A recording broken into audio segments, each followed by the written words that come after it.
का जो हमारा टॉपिक है वो है MCB miniature circuit breaker selection. अच्छा, मैं क्या करता हूँ, मैं आसान चीज़ें और जो चीज़ें मुझे समझ आ जाती है आसानी से तो वही मैं आप लोगों को बताता हूँ ताकि कॉन्सेप्ट आप लोगों का क्लियर हो जाए। बाकी उसी पे बंदा जो है आगे किसी भी चीज़ की पर वो कैलकुलेशन कर सकता है। अच्छा, सबसे पहले MCB अगर आप लोग देखो तो मार्केट में आप लोगों के पास इस एम्पेयर में आप लोगों के पास अवेलेबल होगा। अब ये नहीं है कि आप लोगों को लेट सपोज अब 5 एम्पेयर चाहिए तो 5 एम्पेयर, ये देखो इसमें नहीं है तो मतलब मार्केट में 5 एम्पेयर का नहीं होगा, आप लोगों को 4 एम्पेयर या 6 एम्पेयर मिलेगा। तो इस तरह से ये देखो 1 2 4 6 10 16 20 25 32 40 50 और 63 एम्पेयर में आप लोगों के पास MCB मार्केट में अवेलेबल होते हैं। और इन्हीं को जो है ना आप लोगों ने सेलेक्ट करना, इन्हीं में से सिलेक्शन आप लोगों ने करनी है। अच्छा, MCB को सेलेक्ट करने के लिए हम क्या करेंगे, कुछ 4 5 चीज़ें जो आप लोगों के जहन में रखनी चाहिए। जैसे कि सबसे पहले वोल्टेज जो है सिस्टम वोल्टेज, अब AC DC, ठीक है। तो ये AC DC अगर आप लोगों के पास जो सिस्टम वोल्टेज है वो AC या DC, इसको जहन में रखना चाहिए सबसे पहले। क्योंकि आप लोग AC सर्किट ब्रेकर जो है उसको DC की जगह पे यूज़ नहीं कर सकते हो, क्योंकि इसमें बहुत सारी जो साइंटिफिक चीज़ें हैं वो आ जाती है। जैसे कि अब लेट सपोज AC की जगह पे DC को ज़्यादा तेज़ जो है क्विक वो चाहिए, रिस्पांस चाहिए। इसके अलावा इसकी आर्किंग की जो वो है क्वेंच वो ज़्यादा अच्छी होनी चाहिए DC की, क्योंकि इसमें जो फ्रिक्वेंसी का मसला आता है। और उसके अलावा जो है इसमें जो कॉन्टैक्ट होते हैं उसके DC के अच्छे होने चाहिए AC की जगह पे। तो इसलिए आप लोग AC की जगह पे DC को या DC की जगह पे AC को यूज़ नहीं कर सकते हो। तो इसलिए आप लोगों को सबसे पहले सिस्टम वोल्टेज चाहिए। अच्छा, उसके बाद रेटेड करंट, ये मैं एग्जांपल लिख दूंगा तो उसमें आप लोगों को समझ आ जाएगी। रेटेड करंट मतलब लोड करंट क्या है, वो प्रॉपर आप लोग क्या करोगे, कैलकुलेशन करोगे और उसी के मुताबिक आप लोगों को लेना पड़ेगा। तो वो कैलकुलेशन मैं दिखा दूंगा नीचे। अच्छा, उसके अलावा ब्रेकिंग कैपेसिटी, अब इसमें दो तरह की है, एक ICU है एक ICS है। अब एक है अल्टीमेट ब्रेकिंग कैपेसिटी, ठीक है, और एक है सर्विस ब्रेकिंग कैपेसिटी। तो इन दोनों में क्या फ़र्क है, इन दोनों में ये फ़र्क है कि एक ब्रेकर में क्या होता है, इसी चीज़ों की वजह से आप लोगों की ब्रेकर की प्राइसेस बढ़ जाती है। इसमें क्या होता है कि जैसे कि अब ICU जो है maximum fault current the breaker can interrupt once, ठीक है, ये एक दफ़ा अगर इस पे हो जाए ICU, ठीक है, तो क्या होगा कि ब्रेकर को आप लोगों ने क्या करना है, रिप्लेस करना है अगर एक दफ़ा ये इस पे आ गया, ठीक है। और ICS जो है सर्विस ब्रेकिंग कैपेसिटी, तो ये बार बार भी आ सकता है और आप लोगों को ब्रेकर को जो है रिमेन ऑपरेशनल हो सकता है, उसको आप लोगों को चेंज करने की ज़रूरत नहीं होती। ठीक हो गया तीसरा ये। चौथा क्या है, अब ट्रिप यूनिट या प्रोटेक्शन कर्व। ट्रिप यूनिट जो है वो MCCB में आप लोगों के पास होगा, लेकिन प्रोटेक्शन कर्व जो है आप लोगों के पास MCB में होता है। और ये देखो कर्व BCD, तो कर्व भी जैसे अब हमारे पास रजिस्टर लोड होता है लाइटिंग वगैरह, तो उसके लिए हम क्या करते हैं, कर्व बी वाला वो चूज़ कर लेते हैं।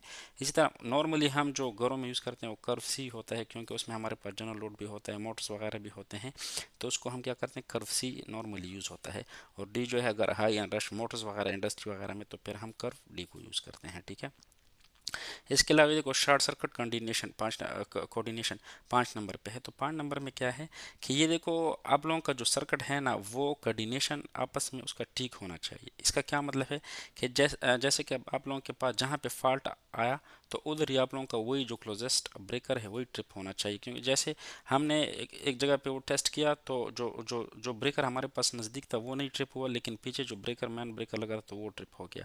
अच्छा, इसके अलावा देखो बाकी जो ब्रेकर है वो स्टे ऑन होनी चाहिए, ठीक है। तो ये तो सारा कैलकुलेशन पे डिपेंड करेगा, और अगर आप लोगों की ब्रेकर की वो जो है क्वालिटी वो अच्छी होगी तो वो ये सारी चीज़ें उसमें आ जाएगी। अच्छा, उसके बाद available to the rest of the house, ये नहीं है कि एक जगह पे कोई शॉर्ट आ गया या एक रूम में तो सारा आप लोगों का जो बाकी रूम्स है उसमें भी वो आ जाए, ठीक है। क्योंकि अब देखो ना मेन ब्रेकर, वही मैं कह रहा हूँ कि अगर तो आप लोगों का जो ब्रेकर जिस रूम में लगा है तो वही रूम का ब्रेकर ट्रिप होना चाहिए। ये नहीं कि वो वाला उसकी जगह मेन ब्रेकर ट्रिप हो जाए तो पूरा जो जगह है वहाँ पे शट डाउन हो जाए, ठीक है। ये देखो नो अननेसेसरी ब्लैकआउट, वही है कि मतलब वही ब्रेकर ट्रिप होना चाहिए। इसके अलावा एनवायरनमेंट इंस्टॉलेशन कंडीशन क्या है उसमें वो भी देखना चाहिए कि एनक्लोजर टाइप क्या है, मतलब हवा उस पर लगती है नहीं लगती, माउंटिंग पोजीशन क्या है, ऊपर नीचे कहाँ पे लगा रहे हो, ठीक है। उसके अलावा टेम्परेचर वगैरह, और ये सारी चीज़ें जो है इसमें क्या होता है, नीड फॉर रिमोट कंट्रोल और एक्सैक्टली और कॉन्टैक्ट, ये चीज़ें जो है इस सारे, तो ये एनवायरनमेंट और इंस्टॉलेशन कंडीशंस जो है आप लोगों की इस पे अप्लाई होगी, ठीक है। अब देखो इसका हम क्या करेंगे, अगर मैं एक छोटा सा एग्जांपल आप लोगों को बता दूं, ठीक है। लेट्स सपोज अब हमारे पास 30 वोल्ट का हमने वो है हमारे पास सप्लाई है, और उसके लिए एक रूम है, उसका उसका हमने क्या करना है, एक ब्रेकर को हमने क्या करना है, सेलेक्ट करना है। तो हमने एक्सपेक्टेड लोड जो है वो डाल दिया इस सर्किट में कि लेट्स सपोज 150 का टीवी है, लैपटॉप चार्जर है 90 का, ठीक है, फ़ोन चार्जर है दो, तो 20 वाट का एक है तो दो 40 हो गए, और स्मॉल फैन है 60 वाट। अच्छा, इसी में आप लोग अपने अपने लाइट्स वगैरह जो कुछ है वो क्या कर सकते हो, मोटर जो कुछ भी है वो आप लोग इसमें ऐड करते जाओ और उसी के कैलकुलेशन के मुताबिक करते जाओ।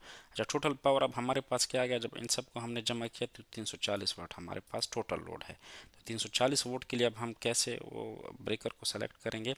देखो, सबसे पहले हमारे पास क्योंकि ब्रेकर जो है वो एम्पेयर में है, तो वाट को हम क्या करेंगे, एम्पेयर में चेंज कर लेंगे। उसका formula I is equal to P by V. तो आई देखो, आई आ गया 340, हमारे पास क्या है, जो टोटल वाट है वो आ गए इन सब की पावर जो है, ठीक है। और 230 जो है हमारे पास क्या है, वोल्टेज है।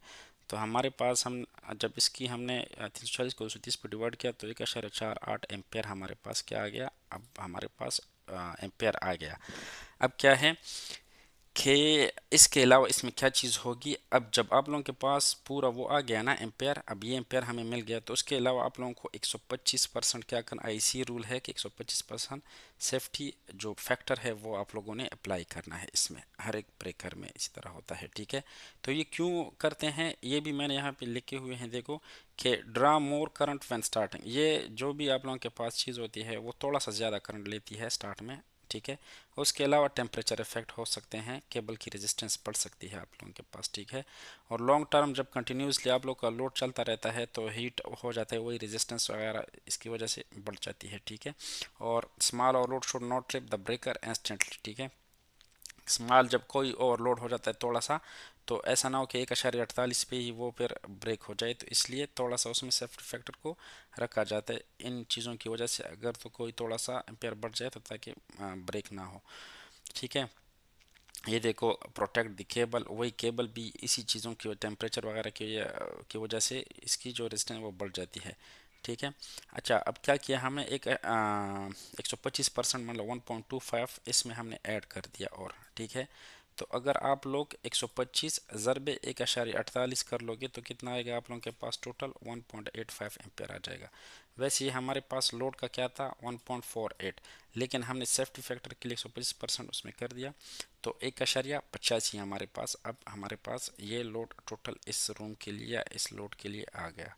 तो अब हम क्या करेंगे, हम 1.85 के जो इससे बड़ा होगा, ठीक है, क्योंकि सेम तो हमारे पास नहीं मिल रहा जिस तरह मैंने ऊपर बताया आप लोगों को, तो हम क्या करेंगे कि अब देखेंगे कि 1.85 से जो भी बड़ा ब्रेकर होगा इससे कम नहीं लगा सकते, ठीक है।